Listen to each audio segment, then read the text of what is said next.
بسم الله والصلاة والسلام على رسول الله. سبحانك لا علم لنا إلا ما علمتنا إنك أنت العليم الحكيم. فيديو اللي معانا دلوقتي عن عربية شيفورليه كروز موديل 2010. شيفورليه كروز موديل 2010 عليها المكنة ال LXT 1600. المكنة بتاعت الأوبترا الكوري القديمة، مكنة 1600 LXT. ايه مشكلة العربية دي؟ مشكلة العربية دي ان العربية اتغير لها مكنة استيراد، وبعد ما اتغيرت المكنة ظهرت فيها مشكلة ان العربية بعد ما تمشي شوية تبدأ العربية تتلت، والسحب بتاعها يقل ولمبة الأعمار تبدأ تنور وتطفي. دي مشكلة العربية. طبعا راحت عند حد من الصنايعية، طبعا كشف أعطانا لقيها مسجلة مس فاير في 2 و3 أو 1 و4. ابتدى يشتغل على الكود ده اللي هو المس فاير، إنه هيغير أول حاجة غير بوجيهات، تاني حاجة سلك بوجيهات، تالت حاجة مبينة. بعد كده دخل في قصة الرشاشات وإنه يظبط رشاشات، وبعد كده غير رشاشات وغيروا حساس كرنك، وما زالت العربية تمشي شوية مظبوطة. بعد ما يغير الحاجة من الحاجات دول تمشي شوية مظبوطة، وبعد كده تبدأ ترجع تتلت تاني. طبعا دخلت عليها بجهاز الأعطال، لقيتها مسجلة الكود اللي هو الكرانك شافت بوزيشن فاريشن نوت ليرند بي 0 315 كرانك شافت بوزيشن سنسور فاريشن نوت ليرن. طبعا كده اتضحت القصه في العربيه. احنا زي ما قلنا ان العربيه بتبقى متلته، او تمشي شويه مظبوطه وبعد كده تبدا تتلت، وتسجل مس فاير في 2 و3 أو 1 و4. طبعا هم غيروا بوجيهات ومبينة وسلك بوجيهات ورشاشات وظبطوا رشاشات، وبعد كده قالوا إن المشكلة هتوصل للكنترول، وبعد كده جابوها لي. فالحمد لله ربنا وفقنا فيها. احنا طبعا عملنا الشغلانة، وده فيديو توضيحي للعربية عشان نوضح لكم ازاي احنا بنعمل الخطوة دي. طبعا انت ايه، هنخش على العربية دلوقتي بجهاز الأعطال اللي هو الاكس دياج برو 3 لانش اكس دياج برو 3. هنخش على الدايجنوسز، هنخش على العربيات الامريكاني. العربيات الامريكاني في الشيفورليه الامريكاني، طبعا العربيه الكروز شيفورليه كروز في العربيات الامريكاني، الشيفورليه الامريكاني جي ام دايجنوسز فيرجن. اوكي،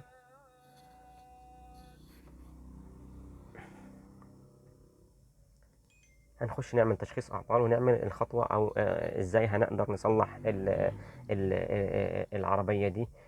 طبعا المشكله دي بتظهر في 3 حالات، في 3 حالات او 4 حالات. الحاله الاولى ان احنا مثلا عمرنا المكنه، لو عمرنا المكنه وطلعنا كرنك عمود الكرنك بره وعملنا له خراطه، المشكله هتظهر معانا. لو سي ان احنا برضو غيرنا الكرنك بعمود كرنك جديد او عمود كرنك استيراد وركبناه وعمرنا المكنه، برضو المشكله دي هتظهر معانا. الحالة التالتة ان انت مثلا لو غيرت المكنة بالكامل، برضو المشكلة دي هتظهر معاك، اللي هي الكود اللي هو بي 0 315 كرانك شافت بوزيشن فاريشن نوت ليرند، ان عمود ال او حساس الكرانك او عمود الكرانك مش متكود او مش متعرف. الحاله الرابعه ان احنا مثلا غيرنا الكنترول بتاع المكنه، وبرضو في حاله تغيير الكنترول بنعمل له تكويد وتشفير مفتاح وتشفير ايموبلايزر، ونعمل له تكويد لقصه الكرانك شافت بوزيشن ليرند دي. هنخش اوتوماتيك سيرش، بحث اوتوماتيكي. العربيه احنا فاتحين كونتاك دلوقتي. انت بتقول عاوز تجرى الكود بتاع الفين بتاع العربيه ورقم الشاسيه، يس. بيقول لك افتح كونتاك، الكونتاك مفتوح، اوكي تمام.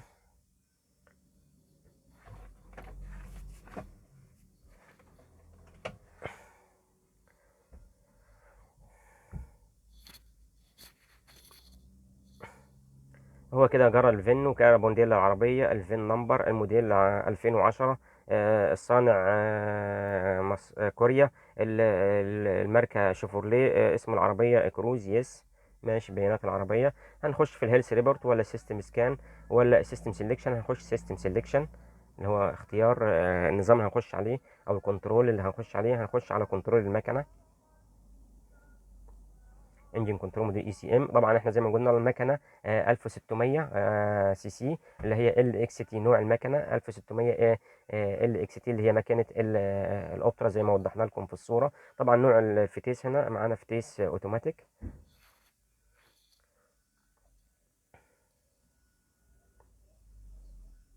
طبعا هنخش نقرا الاعطال هو بتاعه اللي متسجله عربيه. زي ما قلت لكم احنا مش هنلاقيها مسجله اعطال، لا احنا عملنا الريست والقصه اللي احنا او التكويد عملناه قبل ما نخش، قبل ما نشتغل في الفيديو اللي احنا بنوضحه لكم دلوقتي. هو بيقول لي نو ترابل كود، مش مسجله اي اعطال للعربيه. احنا عاملين الفيديو ده توضيحي بعد ما صلحنا العربيه. طبعا ايه، هنرجع تاني هنخش ازاي نعمل قصه البرمجه او التكويد دي بتاعه الحساس الكرنك. هنخش في السبيشال فانكشن، الوظائف الخاصه. سبيشال فانكشن، وظائف خاصه. تمام. في معانا الليرن فانكشن وفي ريست فانكشن. هنخش في الليرن فانكشن اللي هي التعريف او المعايره. مديني كرانك شافت بوزيشن ليرن، هيتد اوكسجين سنسور هيتر ليرن برضو، وبعد كده مديني ايديال ليرن. هنخش في الكرانك شافت بوزيشن فاريشن ليرن اللي هو المشكله اللي معانا. هو هنا بيديني يعني شروط لازم نستوفاها. هو بيقول لي شيفت ترانسميشن، هات عصايه الغيارات على البارك او النيوترال، وبعد كده شد فرامل اليد. شد فرامل اليد، وبعد كده بلوك ذا درايف ويلز اللي هو بيقول لك يعني ثبت العجلتين اللي عليهم محور الدفع، اللي هم سواء دفع امامي زي ما بنقول دفع امامي، او جر امامي، سوري جر امامي، او دفع خلفي. في طبعا فرق ما بين الجر الامامي اللي هي العربيات اللي على كبالن قدام، او الدفع الخلفي اللي هي العربيات اللي على عمود كردان خلفي. احنا طبعا عملنا الحاجات دي، الشروط ده اوكي.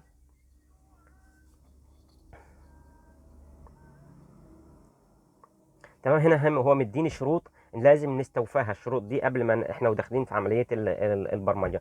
هو بيقول لي الانجن سبيد ستارت ذا انجن، انجن سبيد اللي هي سرعه الموتور، ستارت ذا انجن يعني شغل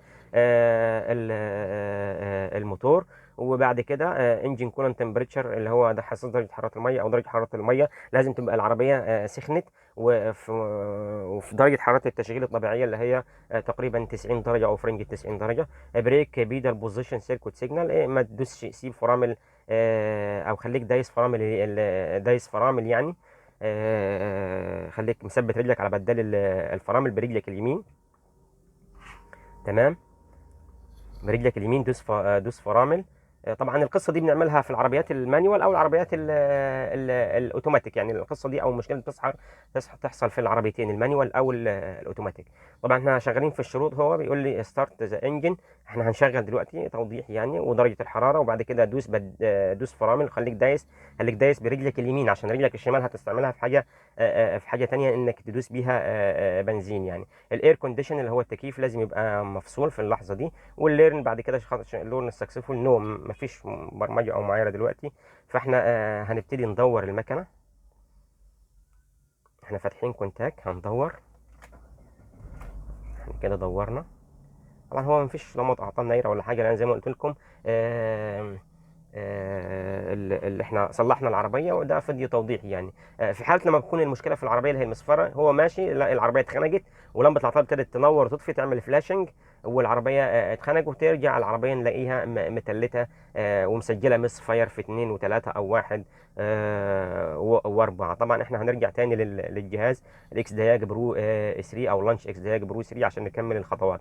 هنا كده بعد ما استوفى الشروط اللي هو الموتور يبقى داير على السلنسيه، ودايس فرامل برجلك اليمين، ودرجه الحراره في المعدل الطبيعي اللي هو تقريبا 90 درجه، وبعد كده التكييف مفصول. وبعد كده انتقل، اول ما استوفى الشروط الجهاز انتقل للخطوه اللي بعديها، ليرن ان بروجريس. يعني احنا كده ماشيين، بيقول لك احنا ماشيين في خطوه البرمجه بتاعه التعريف او التكويد. ليرن ان بروجريس، هو ليرن هنا سكسسفول. هو بيقول لي نو، مش ما اتعملتش يعني. فاحنا هو بيقول لك في حاجه قدامها لازم تستوفاها.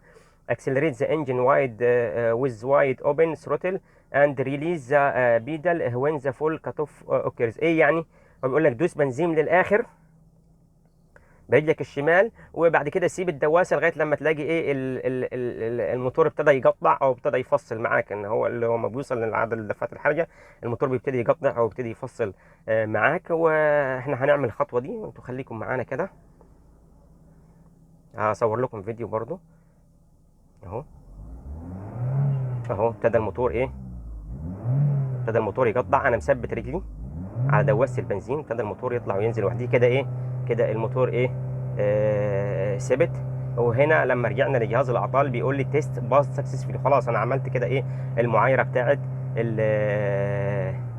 بتاعه الحساس الكرنك او التكويد او التعريف بتاع حساس الكرنك.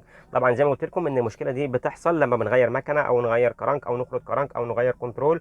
ان هو ماشي تبقى العربيه ماشيه طبيعيه، بعد ما ندور تبقى ماشيه طبيعيه، وفجاه بعد ما يمشي شويه مثلا 2 3 كيلو يلاقي العربيه ابتدت ايه تتلت وتقطع ولمبه الاعطال تنور وتطفي، والعربيه مسجله معانا مس فاير ومسجله معانا الكود. لما نخش بجهاز الاعطال بعد كده نلاقيها مسجله الكود اللي هو بي 0315 كرانك شافت بوزيشن فاريشن نوت ليرند، ان تكويد او حساس الكرانك مش متعرف او مش متكود على عمود الكرانك بعد ما خرطناه او غيرناه او غيرنا المكنه او غيرنا الكنترول.